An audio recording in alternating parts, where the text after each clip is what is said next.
You're listening to the Digital Deep Dive, where we tackle the newest trends, strategies, and pain points shaping growth across the digital landscape. From Amazon and D2C to international expansion, join our host and e-commerce leaders across multiple industries for in-depth discussions on how to maximize your brands in the digital arena. Now, here's your host, Aaron Conant.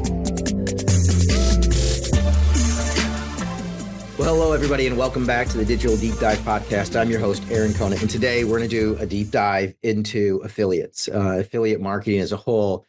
It's been a huge topic. As you know, I try to talk to 20 to 30 brands a week, and if I look back 6 to 9 months ago, randomly coming up. And at this point in time, with this huge focus on profitability and then customer acquisition costs going through the roof, CPMs going through the roof, and then the switch from influencers where I'm going to pay you up front to say something and hopefully I get something on the back end, as opposed to the affiliate side where it's a pay for performance. And so there's been a huge interest. And so we have a longtime friend, David Katz here of the network. I mean, we go back, I don't know if it's 5-6 years, almost the beginning, maybe 7 years even, to where we kicked this off.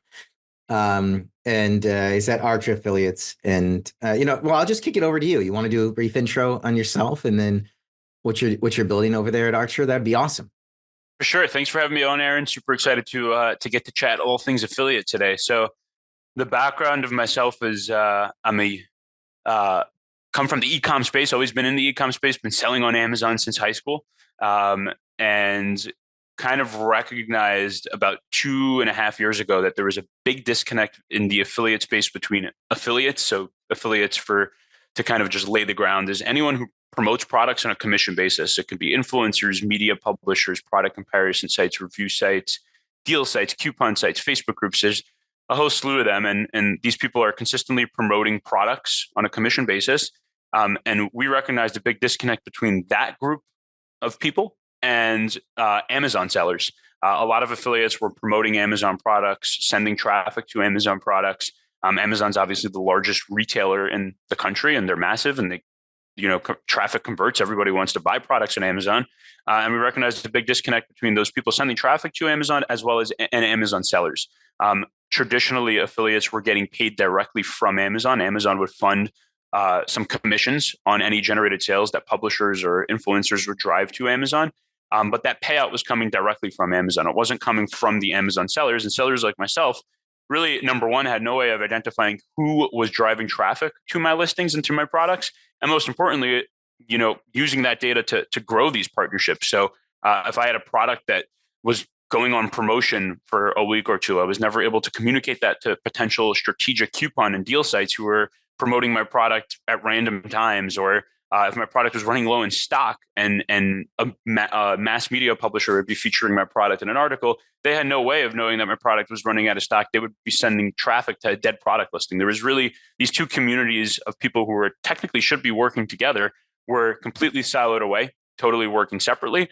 I think it's now 2.5 years ago, we launched Archer Affiliates with the goal in mind of connecting both Amazon sellers with publishers, and really generating more revenue for everyone across the board. Publishers are able, the backbone of what we've done is enable sellers to independently fund affiliate commissions. So publishers can now not only earn directly a small commission directly from Amazon, but now earn commissions from sellers who are, want some skin in the game, want to make sure publishers are promoting their products and not other products from Amazon. Sellers can unlock a whole new marketing channel, a whole new sales channel by independently offering these commissions to publishers. And kind of everyone's just making more money, which is awesome. Yeah. So, I mean, have you seen a huge uptick? I mean, this whole thing, it's the pay for performance model. Yeah. Right. Like this is, I can't believe how many more conversations I'm having on it now than I had just a few months ago. And are you seeing the same thing? And then how should people think about the affiliate programs as a whole? Yeah, well, I think there's a trend across e-com, which everything has kind of shifted to one word, which is profitability. This surprisingly, in hindsight, looking back, it's like shocking, but this wasn't always the case. Conversations around marketing and profitability never went hand in hand. And I think probably in the last 12 to 18 months, that's significantly changed. And I'm sure you're seeing it more than I am just speaking to all these brands, but that trend is probably increasing. And there is no better lever when it comes to marketing and profitability than affiliate. Affiliate, I know in our discussion yesterday, we were saying like the beauty of affiliate is that you're not buying clicks, you're not buying impressions, you're not buying content, you're literally purchasing sales. Anything that's purely performance based, commission based, you're just, offering a commission on generated sales. It's a no-brainer. And especially as you back into it and can really narrow it down to some of these affiliate opportunities are true top level new to brand sales with customers that would never have heard of your brand otherwise. It's like that's huge. And in a world where e-com is so centered around this idea of profitability, there's probably no better marketing lever than when it comes to affiliates. So we're definitely seeing that trend and really projecting it to increase, to the conversations around affiliate to increase and become more significant. I think there is also historically been a pretty big bubble around influencers and creators. That's where creators were charging these massive upfront fees for content. That's slowly getting popped. It's brands are kind of backing even like influencer and creator conversations more into profitability and how does this actually impact my sales, not just brand awareness and getting the word out, which is important, but again, it's not always profitable. No, I agree. I think we just did a full day event in New York City last week, and that came up. We were, it was in the middle of a TikTok conversation, and this idea around influencers as a whole and where the trend that's going is they're at a point, and people really needed content, and they were producing content, and so there was almost this idea that we can overpay them because of what we're getting out. But at the end of the day, when they're lining everything up, they're actually trying to do like a return on investment of, hey, we've poured this much money into an influencer and we don't have a clear line of sight as to actually the sales they drove. We can see blips here and there, but is that, related to other marketing efforts? It's a new product launch or accelerating, paid media on Amazon and Google. And so there isn't that direct correlation that could be made. And so part of that conversation just pulled out was like, we're seeing a slow decline in brands that are continuously over-investing on the influencer side. And where they're capturing it then is this affiliate side where you literally know exactly how much you're paying out and you're only doing it upon conversion. Yeah, and I think that the other cool thing about, when we speak to brands that are specifically focused on influencers, we make it very clear from the onset into, what are your KPIs? If your KPIs are content, and you do need content, because obviously content's important, and that's not changing anytime soon, whether it's for paid ads or even something as simple as Amazon listings, or are you doing this as a revenue driver? And if you're doing this as a revenue driver, paying influencers up front might not be the best move. It might be more effective to do, affiliate partnerships, commission-based partnerships. The other thing around the content conversation that I think is really cool is generating content, and the process of generating content is not what it was a year or two ago. There's no better way of it's just gotten cheaper. There's more content creators out there. I don't want to say the market's being saturated with content creators, but there's definitely the supply and demand aspect of how many creators there once was that would produce really good content has changed. So, even back in the day, I remember you would, for a decent piece of content or a decent piece of UGC content when all that was getting started would cost $500 to $1,000 just for the content itself. And that wasn't so crazy. But I think in the conversations that we're seeing with brands today on the content side, again, this is not at all what we're a part of. It seems to be significantly cheaper than that, which is also, I think interesting. Yeah, I mean, the UGC side cost is coming down. The on-brand side, where you've got some legacy brands or really high-end brands that care about, it's in the CPG space. I was in OTC pharma. Everything has to go through regulatory. Everything's got to go through legal. Everything's got to be approved. And so we really have to button up the content, and you just can't go with UGC.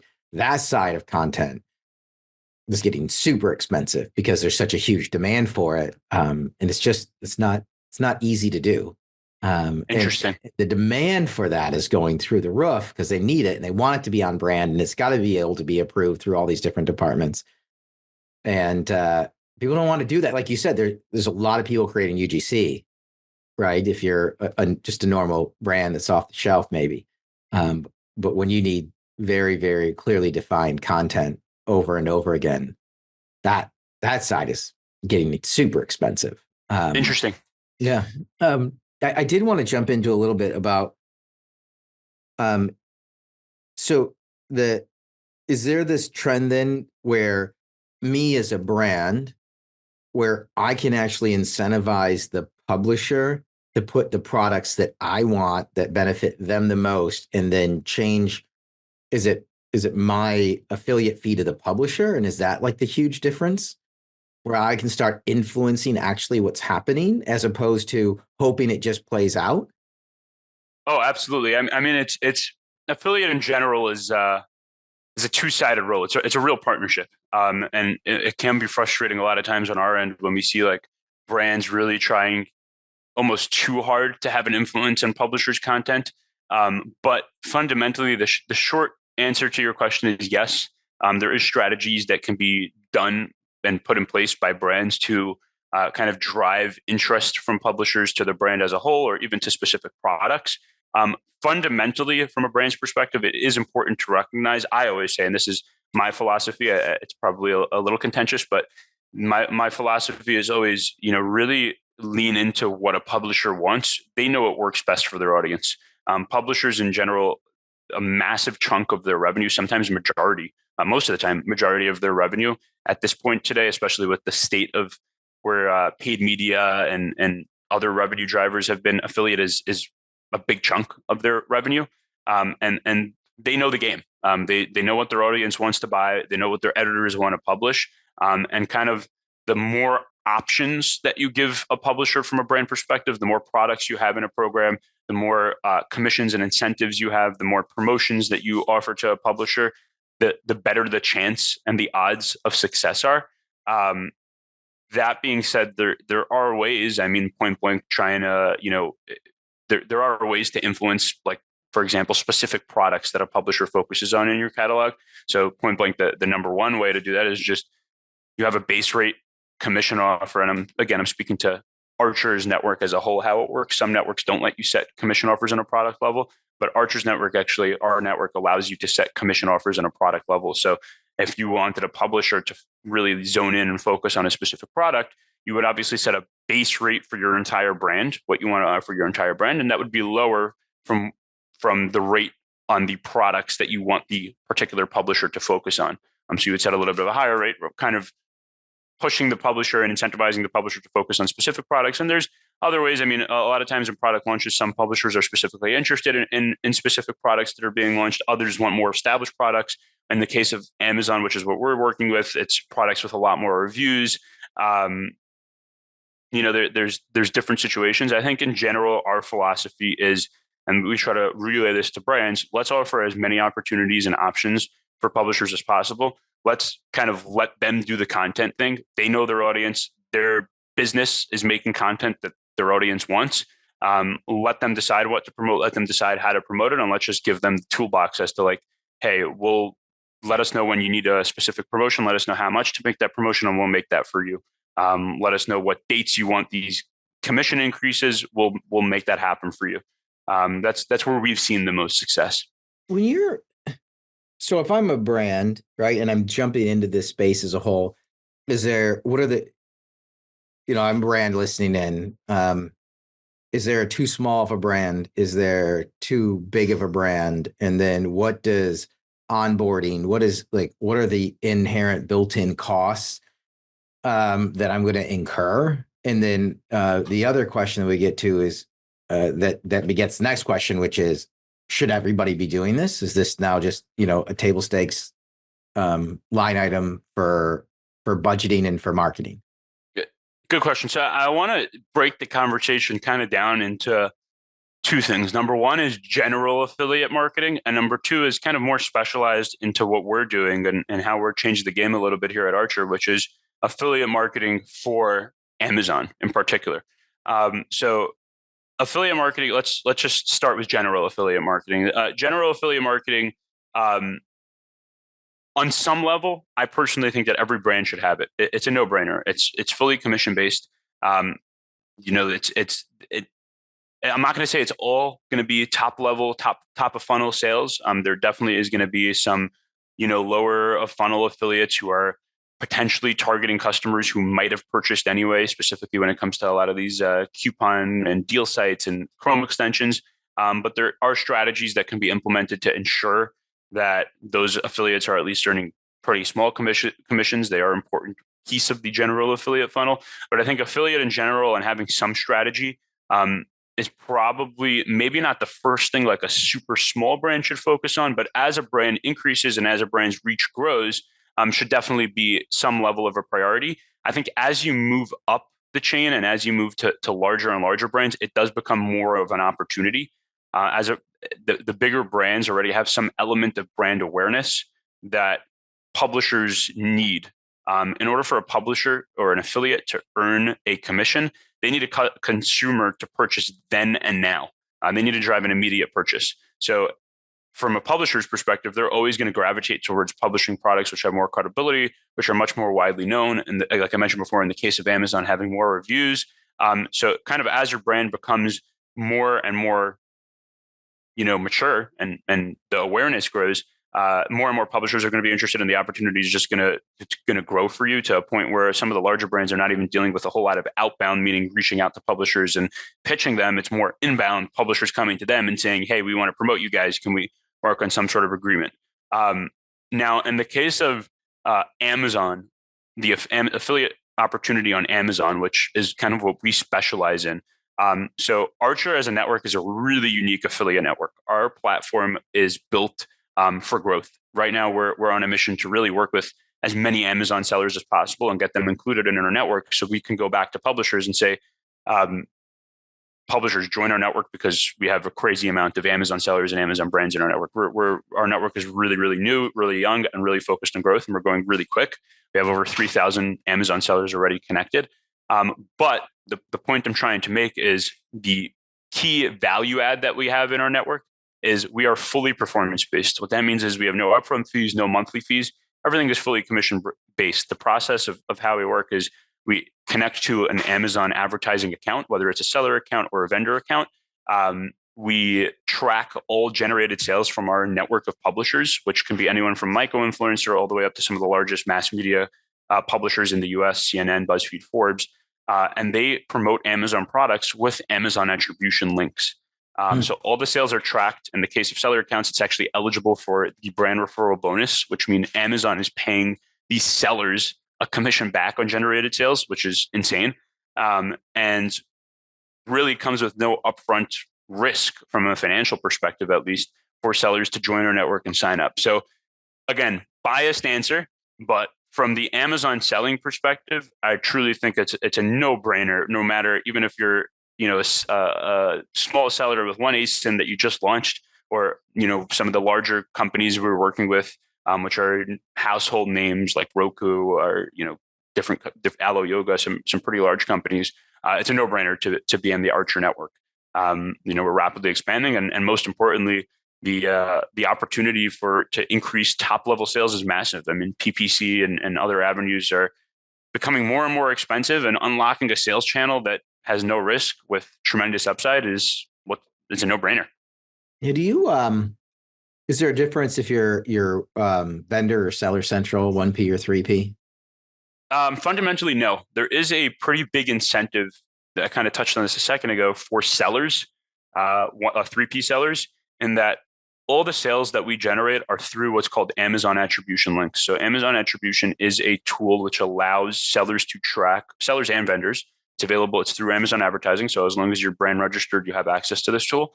And it allows sellers and vendors to track external traffic coming to their Amazon product detail pages with UTM links. So if you're running an email newsletter, if you're running paid traffic on Google, Meta, whatever it may be, you have the capability of creating this attribution link, sending the traffic through this link with the UTM tag, and actually tracking how many clicks are coming through those links, how many purchases are coming through those links, all of that. It's a pretty new piece of advertising technology that Amazon released to sellers, and it's massive because the growth opportunity on Amazon kind of becomes infinite, not just targeted at customers who are coming onto the Amazon app or searching for products on Amazon.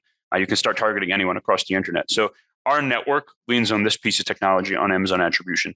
There is a huge advantage for 3P sellers in that Amazon actually, this is fascinating, Amazon encourages sellers to invest and direct off Amazon traffic to Amazon in the form of actually paying out a commission on any generated sales. They pay that commission out in the form of a referral fee reduction on future orders. And the commission is massive. So a lot of sellers we speak to don't even realize what's going on, but sellers are getting paid an average of 10% back on generated Amazon attribution sales. So if you're driving sales from an email list, from a network like ours, you're driving $100,000 of sales monthly, that's $10,000 right back in your pocket, which is massive and kind of a big reason why we're seeing really aggressive commission offers from some of the sellers that are in our network. We've paid publishers an average of 18.5% on generated Amazon sales because sellers are just able to be really aggressive with their commissions. They're making decisions as to, hey, I'm selling my products through PPC at a 20% ACOS, 15% ACOS. I'm getting 10% back from Amazon here. I can easily offer a 25% commission in Archer's network, be more profitable than I am through PPC. It's totally new to brand sales. It's truly a big opportunity for 3P sellers specifically. Yeah. How many people are using it though? So you just grab it, you use the link, and then in all your marketing, you're driving it, you get a kickback. How many people are using this? Not enough. I would say out of the sellers we're speaking to, just anecdotal data from my conversations with sellers, I would assume probably 1 out of every 3 to 4 sellers don't even know what Amazon attribution exists. And there's probably even a larger group of people that know it exists but don't realize its significance and don't use it at all. It's fascinating to me. It's honestly kind of frustrating almost. But I mean, in your conversations, Aaron, I encourage you to just inform people. Forget Archer. Just inform people that Amazon attribution exists. It's huge. Yeah, I mean, there is a balance between what people want to drive to the direct consumer site and what they want to drive to Amazon. But the other side of the driving traffic to Amazon is if it is off Amazon traffic, then the organic search algorithm really favors those products that are getting a lot of offsite traffic.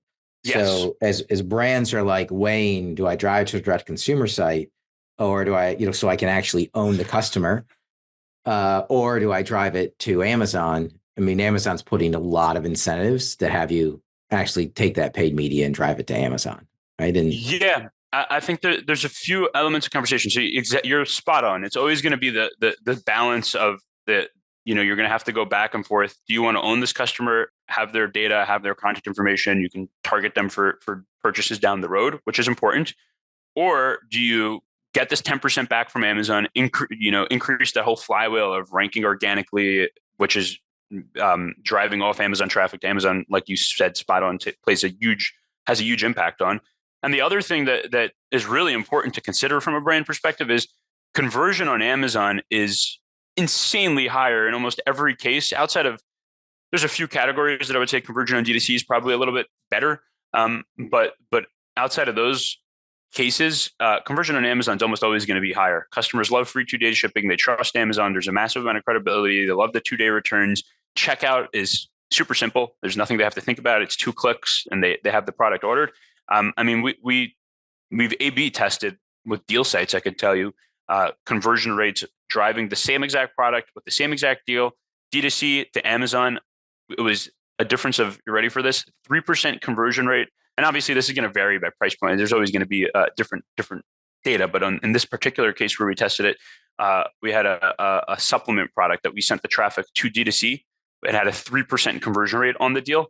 The same exact website we posted at the Amazon link with the same exact deal, and we saw a 15% conversion rate. It was a really good deal. So, I mean, it's almost always going to be my, again, very biased opinion. It's almost always going to be a no-brainer to send it to Amazon. just simply because of conversion rate, not even factoring in these other elements of Amazon paying that commission, the flywheel effect of increased organic ranking. It's customers love Amazon. Yeah, I do. I mean, on the vendor side, I did not care for them at all. Right. But as a customer, they had the product I wanted. They delivered it in the time frame I expected, and they had the best price around. I mean, as a consumer. Yeah, you can't beat it. Yeah.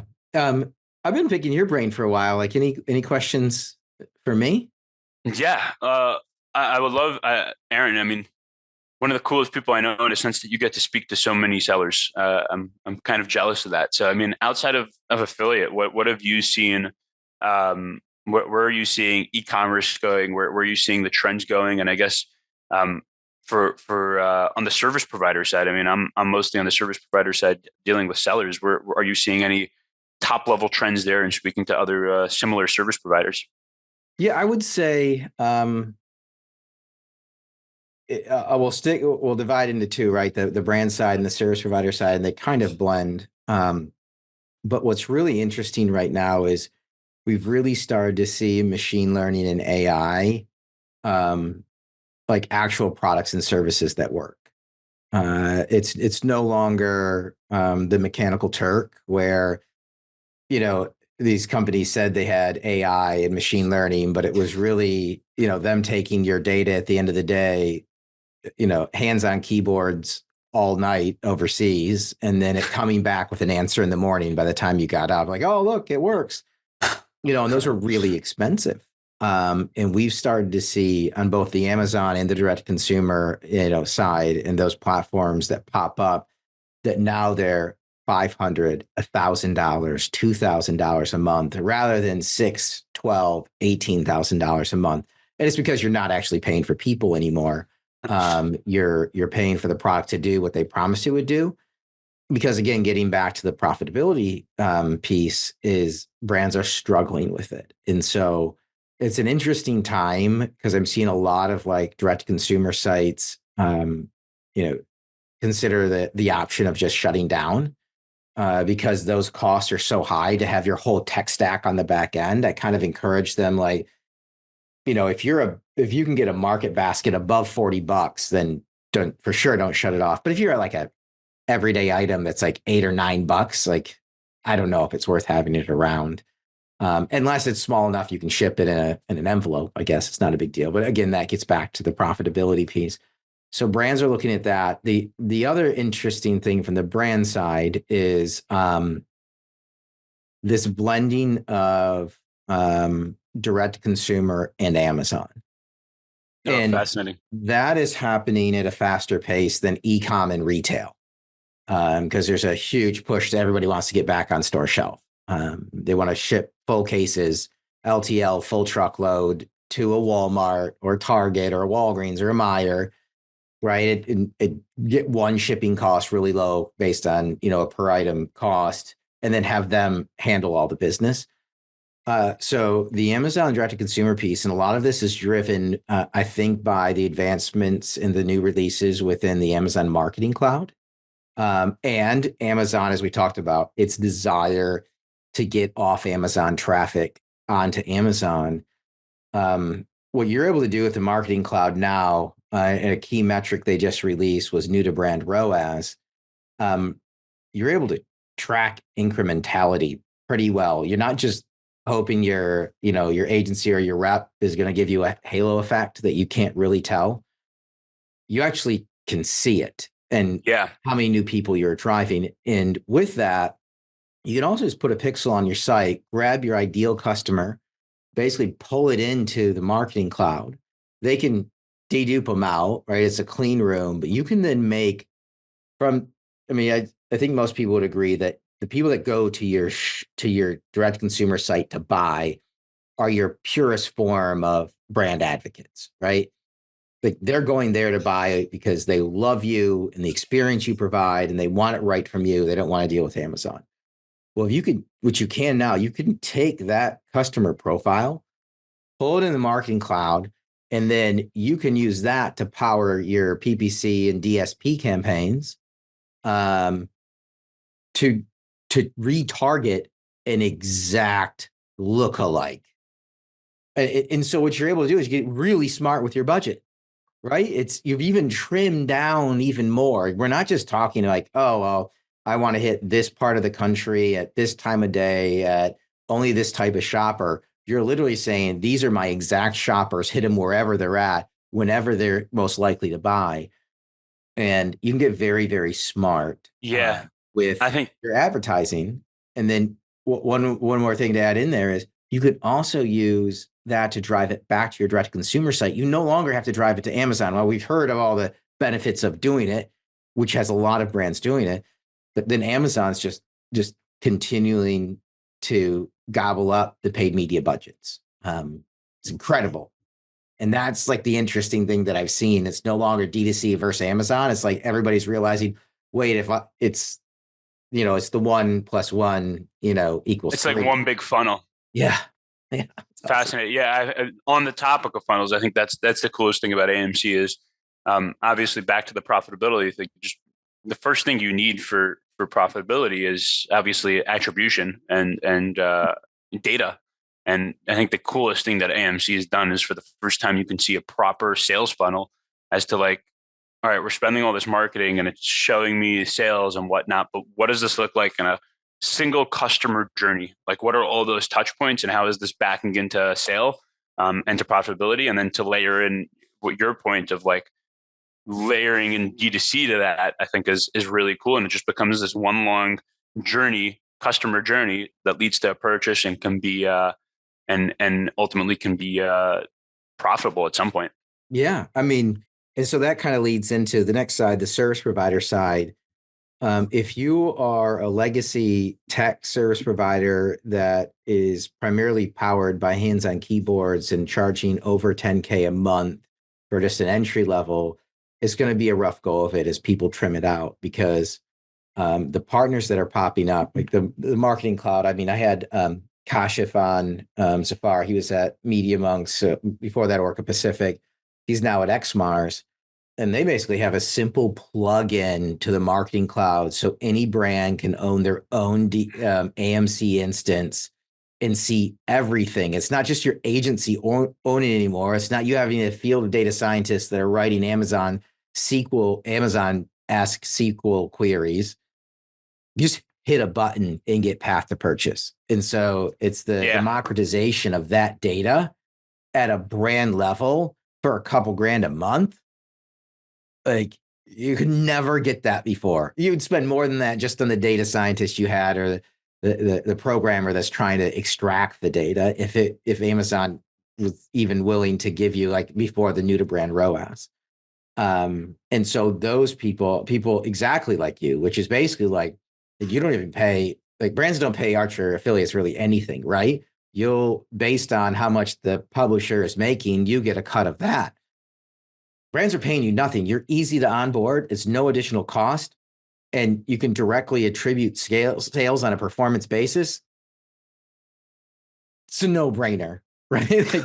And so it's these ideas of these new service providers, this new tech that's popping up that's empowering brands at a low or no cost scenario because they can monetize it a different way. Like those are the winners right there. And I don't know. It's a fun time for a brand if you can make it through this, Q4 and start off in 2025. There's going to be this whole new range of service providers, options, tech that are going to allow you to run a very, very profitable business.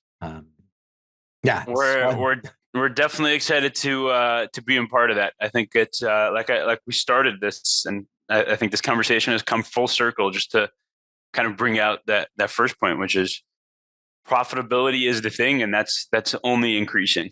And anything that can get there or help brands get there is, we think, going to be a winner on all fronts. Well, I mean, you came from the brand side, right? Like you saw and you built exactly what you needed from the brand side of things, which is what I love. Like, I don't want to pay a ton for this platform or that platform. I literally only want to pay for this as a brand perspective. So you build a platform that allows brands to do it.